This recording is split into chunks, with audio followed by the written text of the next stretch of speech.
Anthony Williams always thought of himself as British. He moved from Jamaica aged 7, went to school, then spent 13 years in the army. But just shy of his 50th birthday, the government branded him an illegal immigrant.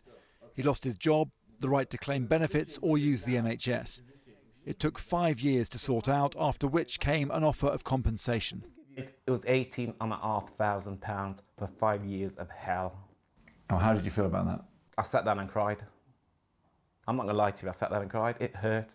After spending 13 years in the army, and that's the way they wanted to treat me. It was disgusting. Anthony is one of thousands from the so-called Windrush generation. They were welcomed from Commonwealth countries after the war and given the right to stay forever. Where do you come from? Jamaica. A law change in the early 1970s removed that right for new arrivals, but no one kept a record of who moved here before that deadline. In 2018, a policy overseen by then Prime Minister Theresa May meant that many who saw the UK as their home were deported or threatened with it.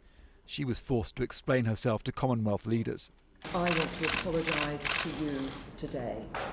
A compensation scheme was set up, but today's report has condemned it. There's thought to be around 15,000 people eligible for compensation through the scheme. So far, just 20% of those have come forward. That's just over 3,000 people. And only 864 of those have actually received any money.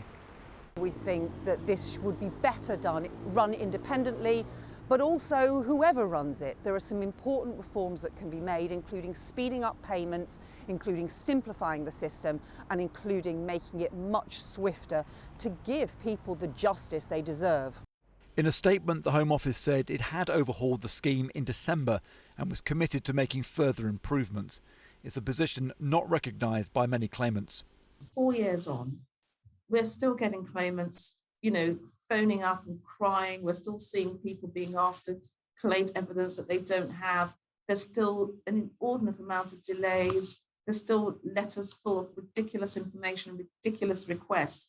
Anthony is one of those still waiting. His passport arrived this week, but an offer of what he'd consider to be meaningful compensation is still out of reach.